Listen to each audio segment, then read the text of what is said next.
High, good evening সবাইকে। ক্লাসে দেখানো হলো ওয়াটারপ্রুফ মেকআপ। ওয়াটারপ্রুফ মেকআপ কী করে করতে হয়। দেখো, আমি ওয়াটার স্প্রে করে মডেলের ফেসে পুরোটাই আমি ওয়াটার স্প্রে করে দিচ্ছি।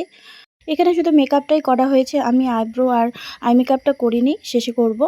তো স্টুডেন্টকে দেখিয়ে দিচ্ছি। দেখো, ওয়াটার স্প্রে করার পরে আমি হাত দিয়ে জলগুলো সরিয়ে দিচ্ছিলাম, তবুও দেখো মেকআপ হাতের মধ্যে এক ফোঁটাও উঠছিল না, দেখতেই পাচ্ছ তোমরা। এরপরে আমি টিস্যু দিয়ে ড্যাব ড্যাব করেও দেখিয়ে দিয়েছি ওদেরকে যে দেখো, টিস্যুর মধ্যেও কোনো রকম আমার মেকআপ কিন্তু ওঠেনি। এটাই হচ্ছে ওয়াটারপ্রুফ মেকআপ। আর এই টেকনিকগুলো শিখতে আমার সাথে কন্ট্যাক্ট করবে। আমি ক্লাসে এই ধরনের মেকআপ শিখিয়ে থাকি। ক্লাসে basic to advance makeup and hairstyle সব কিছুই শেখানো হয়। তো তোমরা দেখো, মডেল ফেসে আমি পুরো একদম ট্যাপ করে করে হাত দিয়ে দেখিয়ে দিচ্ছি। দেখো, মেকআপ কিন্তু আমার হাতে কিন্তু এক ফোঁটাও লাগেনি। আর সবাই একটু আওয়াজটা একটু স্কিপ করে যেও, কারণ প্রচণ্ড গরম, ফ্যান চলছে।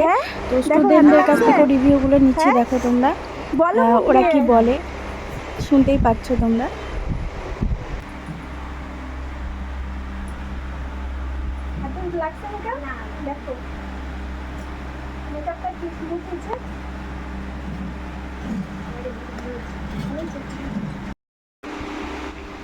মেকআপ উঠলো হাতে, দেখো লাগছে মেকআপ। আর মেকআপটা কেমন হয়েছে? স্মুথ হয়েছে? ভালো উঠছে মেকআপ? হাতে লাগছে?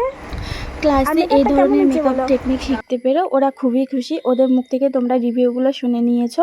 তো যারা যারা নেক্সট ক্লাস আমার জয়েন করতে চাও, ঝটপট সিটটি বুকিং করে নিও। নেক্সট ক্লাস আমি খুব তাড়াতাড়ি নিয়ে আসবো। থ্যাংক